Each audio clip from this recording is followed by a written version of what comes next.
Welcome to Coffee Conversation. So glad to have you with us today. Of course, we have with us our wonderful co-hosts, Renata and Jonathan. Renata, would you introduce yourself?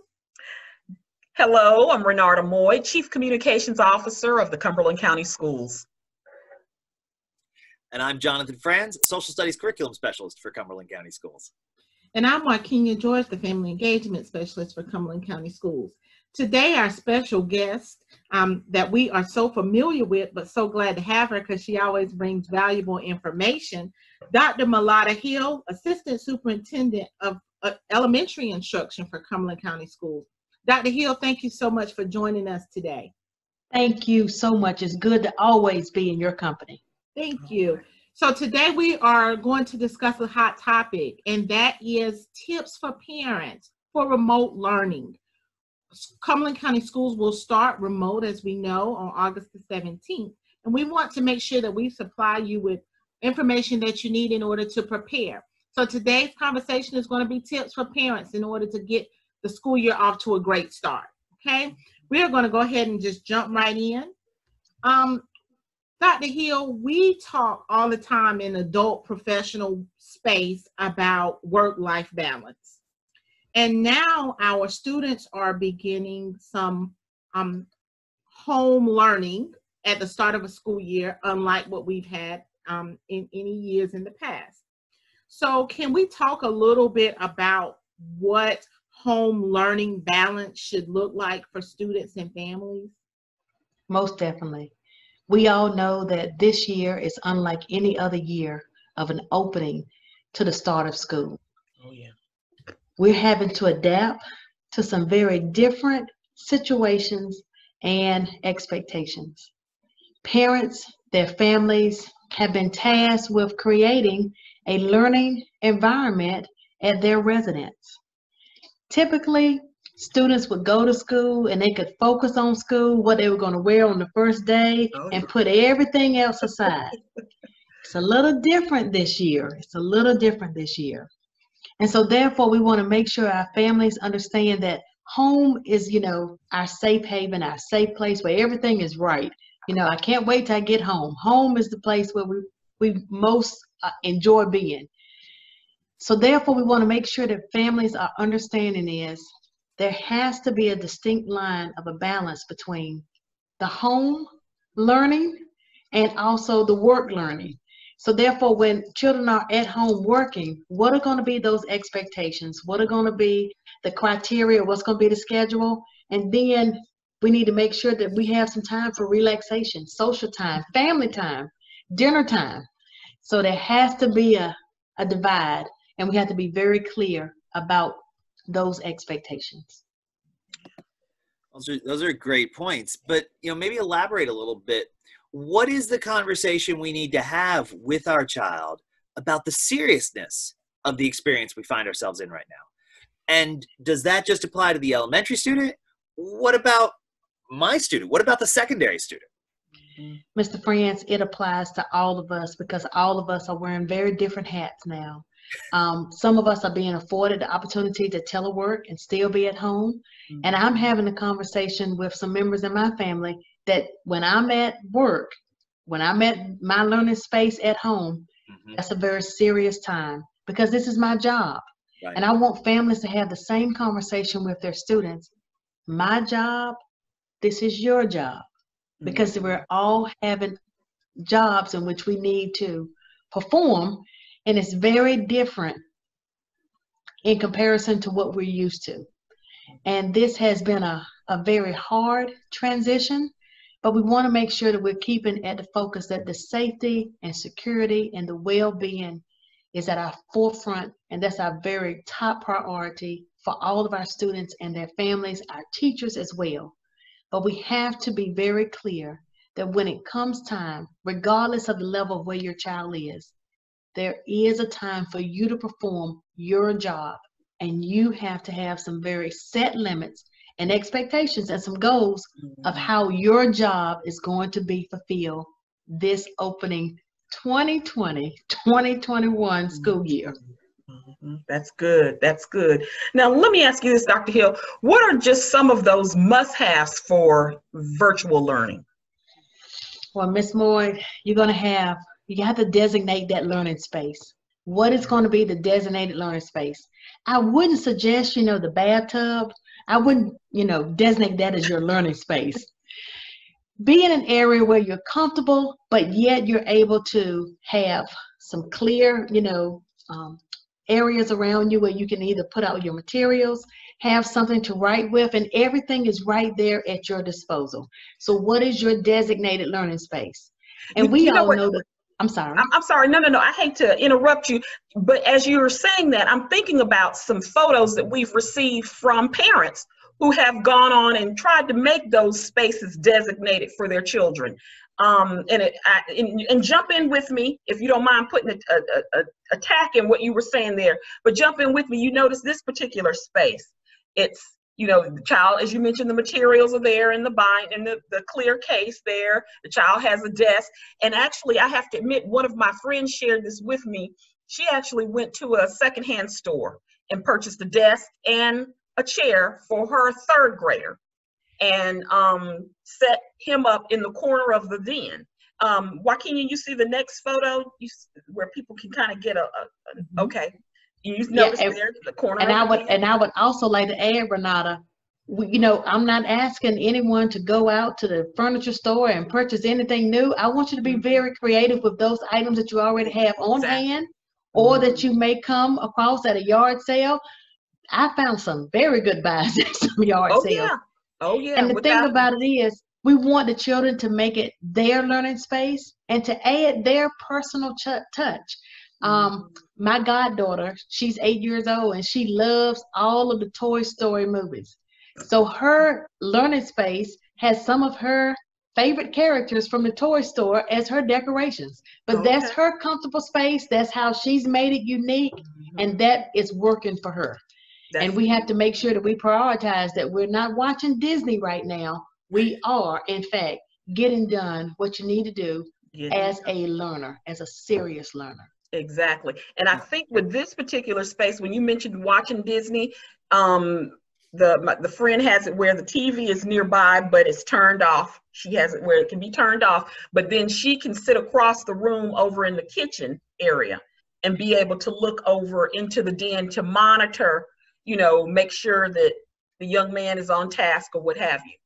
With this next photo, Joaquin, if you can show that one.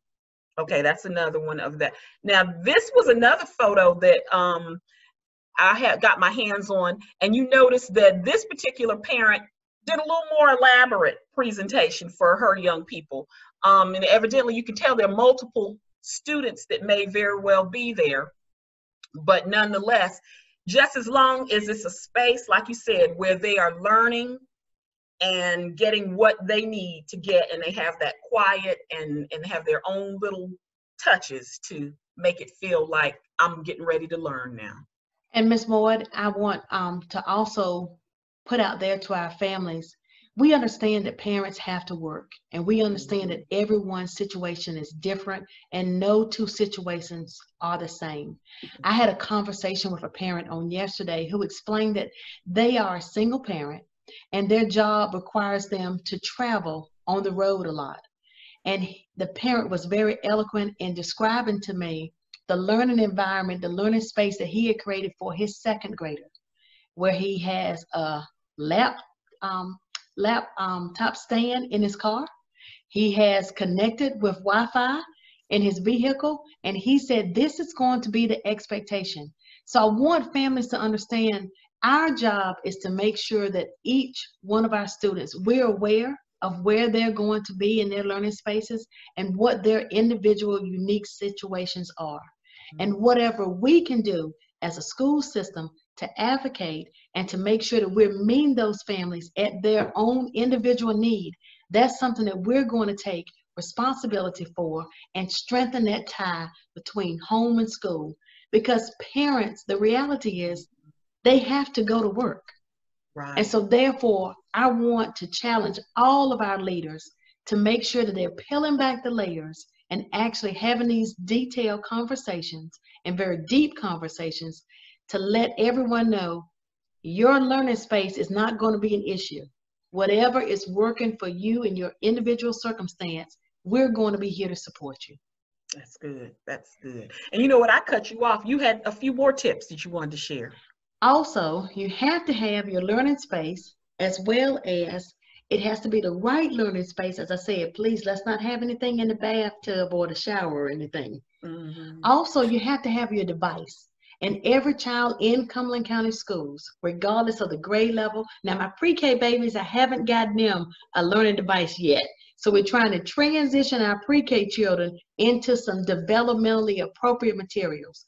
But for our children, kindergarten through 12th grade, they will have their own school-issued device. And you have to have connectivity. Please know that hotspots are the going items right now. Our district has made an effort to try to fill in those orders for families that have requested hotspots, but we're having the same issue as every other local education agency throughout our state, throughout our nation. And so therefore, connectivity is something that we're trying to work through some barriers. And we're so thankful to Mr. Chip Lucas and Mr. Kevin Coleman, who have gone to great lengths of being very innovative and even having mobile buses with Wi-Fi connection to go in these neighborhoods, to go into these areas that may not have that, and to try to accommodate and meet that need. One thing that I can see that is happening within this pandemic is that the ties of being together, community strengthening the ties together, has really and truly been capitalized. And it is a wonderful thing to see how we're all in this together. That's right. You are correct on that. Thank you. Thank you. We're in this together. You see, Jonathan? You got it, Jonathan. We're in this together. Yes, we are. So we kind of touched on a lot of the virtual learning spaces. So I'll take the opportunity to say to our families, as you prepare your virtual learning space for your child, whether you have a desk in another room where you've built them their own little special office with Toy Story characters and unicorns and those great things that they like, share that with us. We are really looking to support our families. So you have the opportunity to take pictures of those great learning spaces that you've created, or once school starts, taking pictures of your children participating in virtual learning, so we can really support each other and get ideas off of each other, what might work for one child or the next. So please submit those photos to us, to our good news at ccs.k12.nc.us, and we will be glad to share with other families some of those photos like we just talked about, to help everyone to understand and to see what a strong virtual learning space for students looks like. So thanks for answering my question already, and allowing me to put that plug in for our communications team. So we can't look as part of communications. We can't wait to see the photos. So send them in. Yeah. And you know, we should also ask, beyond the space, how can parents, grandparents, caregivers, whoever it may be, how can they help students become more comfortable with remote learning? You know, this isn't what anybody expected. So how can they get comfortable with it? Mr. France, that's a very good question. And at the foremost, I want to make sure that everybody's top of their list is that we're going to take a very deep breath, and we're going to embrace this together. And we're going to do it in a very calm and very peaceful manner. As you are designing your child's learning space, know that it needs to be in an area where the distractions are going to be at a minimum. So if the TV can be turned off, If the radio or whatever cannot be playing, or the video games cannot be going on at the same time, we need to make sure we minimize the distractions. The brain learns in patterns, and so therefore, where's the schedule for the day? Where's the schedule going to be posted? Will it be on the refrigerator? Will it be right on an area close to their learning space? But we need to know, and we need to teach our children. As adults, we have schedules, and we make sure that we are monitoring our schedule, planning our schedule, and making sure that we're adhering to the schedule. Also, we have to communicate. I want to ensure every family, please know your school is ready to deliver, ready to be there to support. Communication has to be the foundation of this whole operation to make it really and truly work and make it productive for all of our stakeholders. We've asked our schools to make sure that you communicate to your families in a variety of avenues and platforms, websites, telephone calls, mailings, YouTube channels, Facebook platforms, Twitter. You have got to make sure that you're getting the message out to your families. And I'm just ready to go to some virtual open houses this afternoon, because our schools, they have gone above and beyond, and they have really and truly created some masterpieces of how to overcome this barrier and make it still worthwhile and just as exciting as if we were in the brick and mortar buildings. And again, check in, check in, check in. If there's a situation, please know that we want to hear, we want to be able to support, and we want to give those resources. For the first 2 weeks, we're going to call Setting the Stage Operation Smooth Start. Yes. So we want it to be very smooth. We want families to get all of the passwords, the email addresses, the devices, the curriculum materials. So we're going to take it real slow and take a very huge deep breath and get to everyone's needs, one family, one step at a time. Exactly. I'm so glad you mentioned Operation Smooth Move, because I know when that particular effort was announced, it put me as a parent, it took down that anxiety level. Just to know that I've got we got a couple of weeks to get this together, to figure it out. Like you said, it's new for everyone. It's new for us as parents, for our educators. So it's good. We've got that minute to just kind of breathe and make sure that, where everything is moving along smoothly, And with something else that you mentioned, Dr. Hill, about schedules, I wanted to just mention just really quickly, like, for instance, now I have my child's schedule. Can you see that? Yes. So I know that by 8 o'clock, he's going to be on here with his teacher at that time. So even getting them on a schedule where you need to get into bed on time the night before. We're not doing summer stuff anymore. Get into bed, so that you can be ready at 6:30 to be up, do what you have to do, eat breakfast, so that at 8 o'clock you're sitting right there in front of that computer, ready to go. And Renata, again, this is a very different opening, but right. I do feel, and I'm very confident in the expectations of what our teachers are capable of doing. One of our authors that we follow and we study and have actually brought to our district, George Kuros, he said technology is never ever going to replace the teacher. But technology in the hands of a teacher is really and truly going to move and make miraculous things happen. Oh, yeah. And so please know, our teachers stand ready. They have been well trained. In fact, they're in training today and also tomorrow. And we want to make sure that when we do begin that remote learning schedule, we want to make sure that it's developmentally appropriate for the age group of the audience of our students. Our kindergartners, they're about 5 and 6 years old. So therefore, 1 minute multiplied by their age, they can only be on there with direct instruction about 5 to 10 minutes. And then they need a brain break. They need a task to involve themselves in, and it needs to keep moving. So therefore, we want to make sure that when we have a 45-minute instructional block, that does not indicate that your child is going to be directly on that screen for 45 minutes.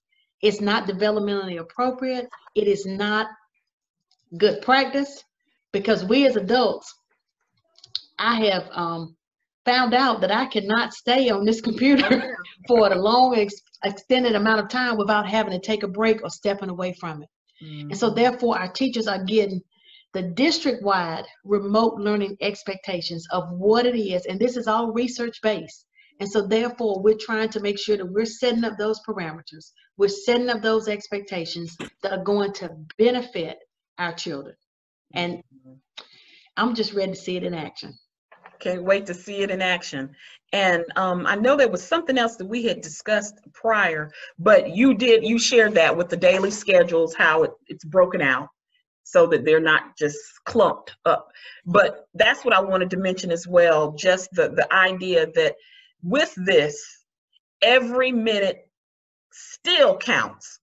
You know, that has been an ongoing campaign we've had for many years now, that every minute counts.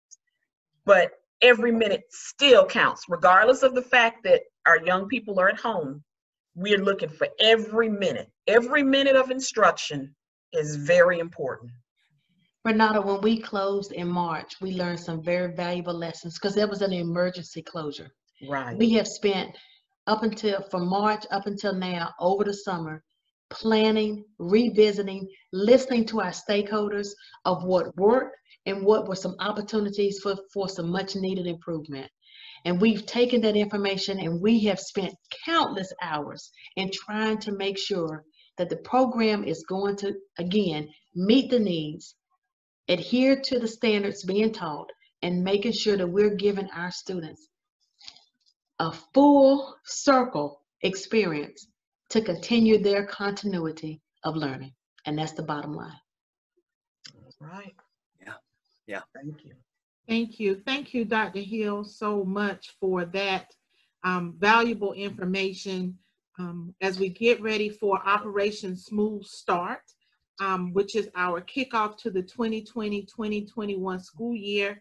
Even though it will look a little different, we are still all in this together, and we are going to support each other and take a deep breath and make it happen. So again, thank you, Dr. Hill, for joining us. Thank you, Renata and Jonathan, for always being with us as our co-hosts. Thank you, families, for joining us for another session of Coffee Conversations. It is our goal to bring you valuable information in order to help you in support of your child as we work through remote learning. Once school returns, we'll still be with you. We're still going to work on this together.